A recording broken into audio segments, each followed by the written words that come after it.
Continuing coverage of the attacks in Christchurch. 49 people now confirmed dead. There's a lot of conflict on the planet.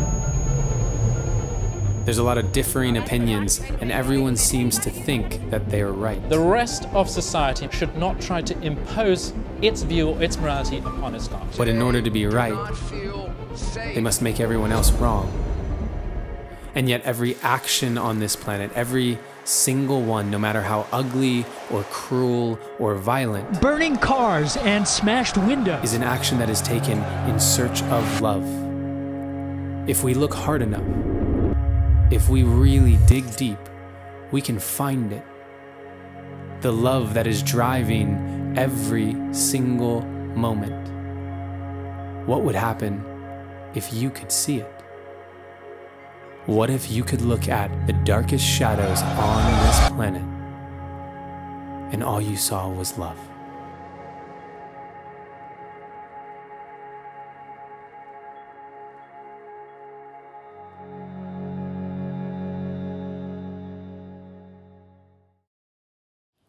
Welcome back to another episode of The Art of Choosing Love. Today's episode is all about compassion. How compassion is the way in which we can show up as love, even in the face of conflict. And that's not always easy.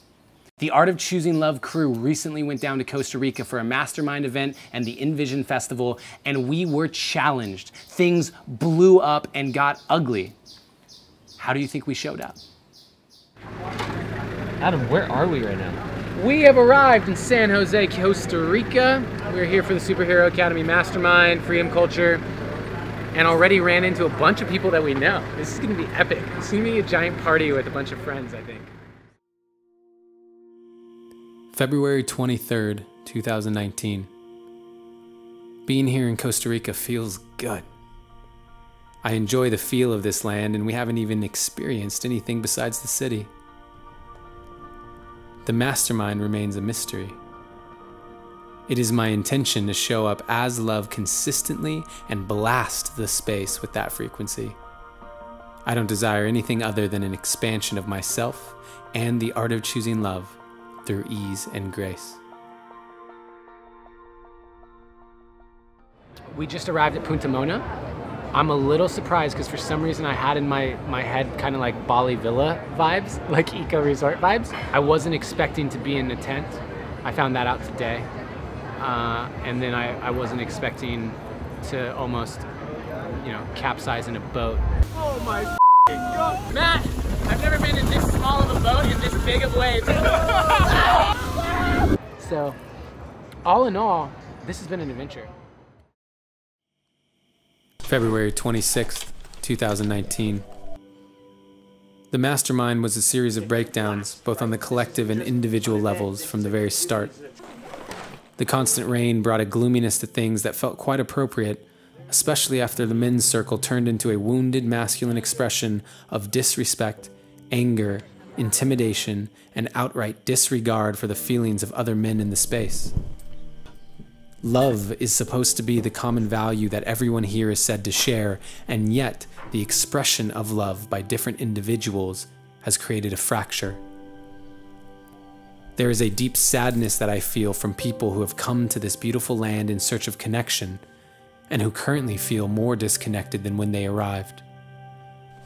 How can a human as loving as Matt, setting out to create a safe space for connection, be attacked so vehemently? For that attack to be in the name of love, and yet the result I see is one of my best friends in deep pain.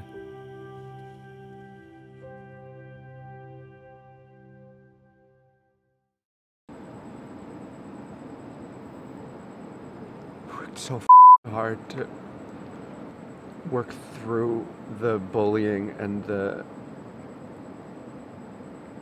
aggression and being sought after to be picked on. And I just wanted to create a safe space for men to show up and actually feel safe expressing their emotions.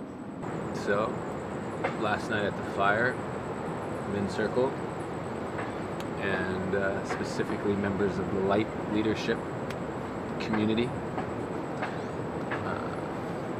brought a specific type of energy. My belief is that everyone is choosing love the best they know how, and I feel like the way that we can show up, I can show up, is to figure out their worldview of how they thought they were showing up in love.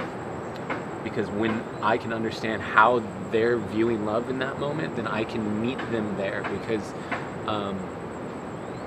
I think that is a fundamental difference between what I believe and what light leadership believes, which is I believe that it is incredibly important if we want to shift this planet to meet people where they're at. These are some of the brightest minds that I know. These are some people with resources to do things. These are people who genuinely, I believe, have love in their heart.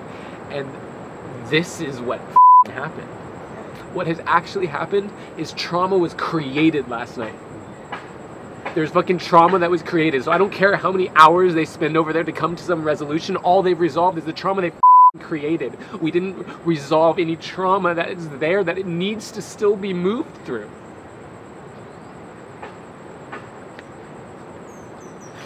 And this idea, this spiritual elitist bullshit of I can show up with whatever energy I want and it's your responsibility to be with it, is so fucking egotistical. It is so fucking elitist. And I'm like,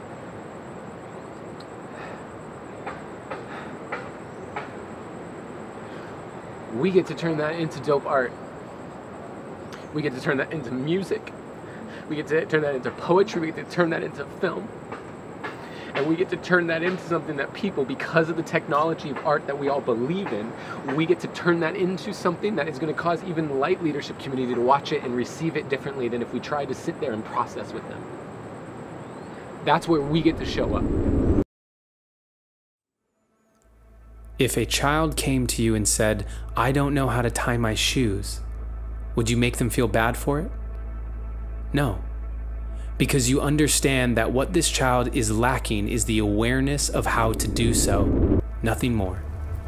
And yet there's a growing egotism in the conscious communities around the idea of being woke, as if it's anything more than the awareness of connection and interdependent impact, as if being spiritually awake requires anything beyond an experience of pure, unconditional love.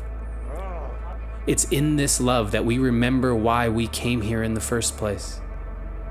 It's this love that illuminates the world into the playground it can be. It's this love that forms sustainable communities and lasting relationships. It's in the presence of this love that anything is possible. And so to wake up anyone is not a process of emotional bullying or physical intimidation.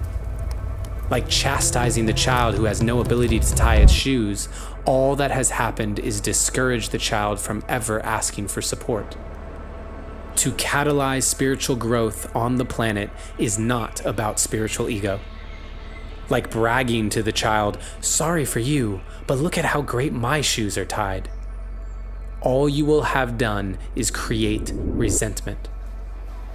To desire to learn from you will now require that they can move past their own emotional dissonance to you. A great task for someone at the beginning of their awakening of consciousness.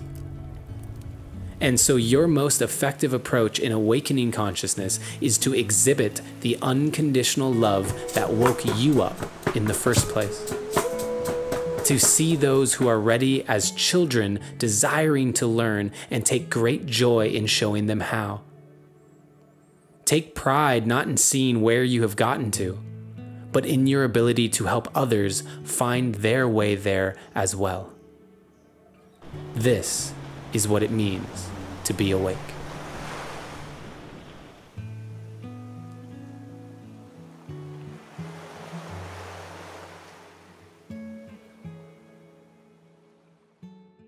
So as you can see, Punta Mona was difficult.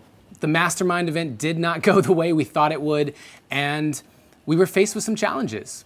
But I was really proud of the way that the crew showed up. The Art of Choosing Love crew navigated the situation with compassion and with love. And there gets to be a balance to all that heaviness. What is the way in which we can fill our own cup after an experience like that? For us, it's play and purpose. And so we headed to the Envision Festival where we facilitated some purposeful workshops to create impact, and we danced our asses off. What's happening today, Adam Roa? Today we are going to facilitate, we're going to speak on stage, going to do our dance magic workshop, and then we rage. We rage. We rage until the sun comes up. We have set the intention of not going to sleep until tomorrow. The art of choosing love. What does that look like? What does that feel like?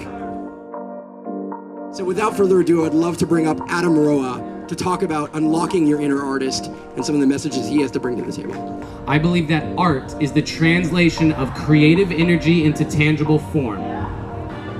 Because at the end of the day, your willingness to step into expressing yourself, your willingness to own your awesome is an act of self-love. It's an act of saying, I am worthy of being my highest expression. Give it up for Adam Roa.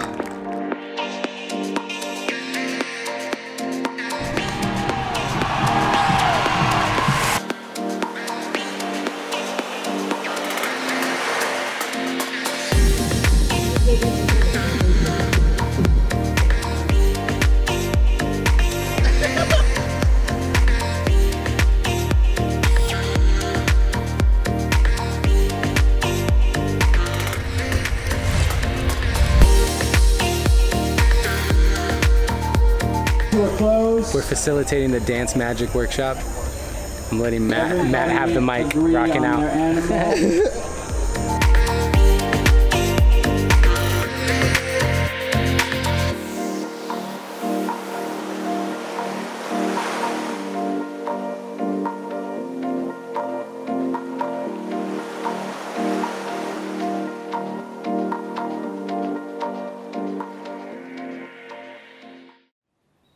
And so this episode has been about how the Art of Choosing Love crew works to show up with compassion.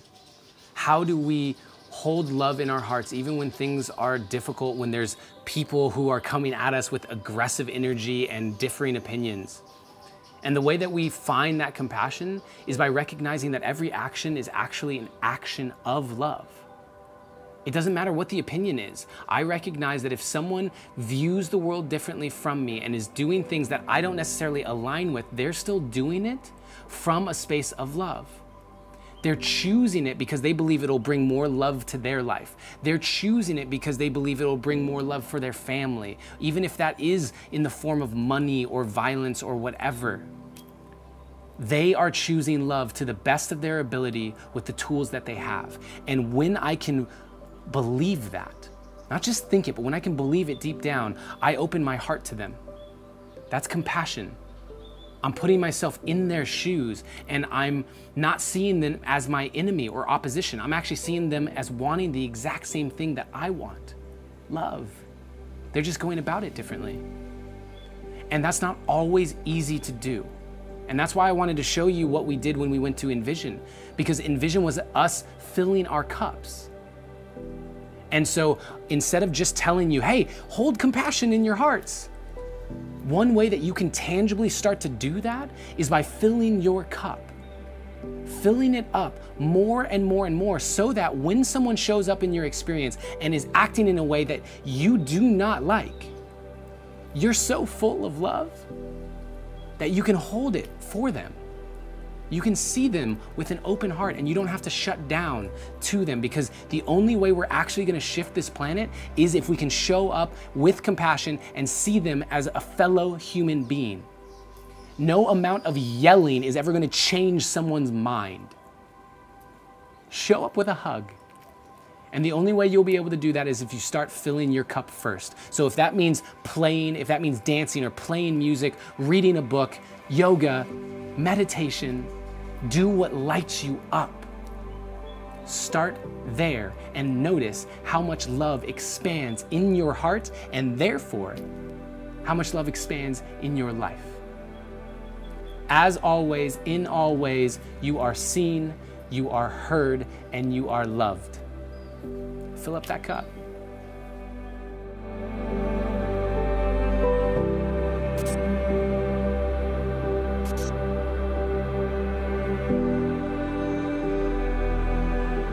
Not what I wanted. It's the first night of the mastermind, and Adam's asleep. We can't find him anywhere. We're gonna wake him up. Be very quiet.